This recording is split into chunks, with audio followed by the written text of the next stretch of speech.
ఏలూరు జిల్లా పోలవరంలోని జీల్మిక్మల్లిలోని ఎమ్మెల్యే బాలరాజు ఆధ్వర్యంలో కొవ్వొత్తుల ర్యాలీ నిర్వహించారు. హత్యకు కారకురాలైన నిందితులపై చట్టపరమైన చర్యలు తీసుకుని కఠిన శిక్షలు విధించాలని ఎమ్మెల్యే బాలరాజు తెలిపారు.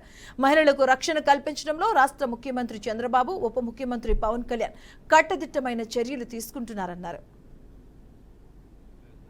9వ తారీఖున ఏదైతే కలకత్తాలో జరిగినటువంటి హత్య ఏదైతే మానభంగం చేసి హత్య చేయడం జరిగింది జూనియర్ డాక్టర్ని, దానికి నిరసనగా ఈరోజు పోలవరం నియోజకవర్గంలో అన్ని సంఘాల వాళ్ళతో అలాగే పార్టీలకు అతీతంగా అలాగే డాక్టర్స్తో ఈరోజు కొవ్వొత్తుల ర్యాలీ జీలింగమెల్లి మండల కేంద్రంలో చేయడం జరుగుతుంది.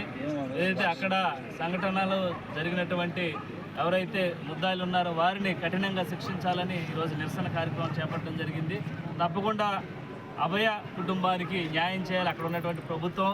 అలాగే ఈ రోజు వరకు కూడా నీరుగార్చే విధంగా ఈ కేసును ముందుకెళ్తుంది. తక్షణమే న్యాయస్థానం పరిగణలోకి తీసుకుని సుమోటోగా దీన్ని ఛాలెంజ్కి తీసుకొని ఎవరైతే తప్పు చేసినటువంటి వారు ఉన్నారో వారిని కఠినంగా శిక్షించాలని మేము ఎన్డీఏ కూటమి తరఫున కోరుతున్నాం. అలాగే వెంటనే సిబిఐ ఎంక్వైరీ కూడా వేసి అసలు దోషుల్ని అలాగే ఇంకెవరన్నా ఉన్నా ప్రేరేపించిన వారందరినీ కూడా కఠినంగా మళ్ళీ ఇలాంటి తప్పు చేయకోకుండా మహిళలపై వారిని కఠినంగా శిక్షించాలని న్యాయస్థానాన్ని కోరుతున్నాం.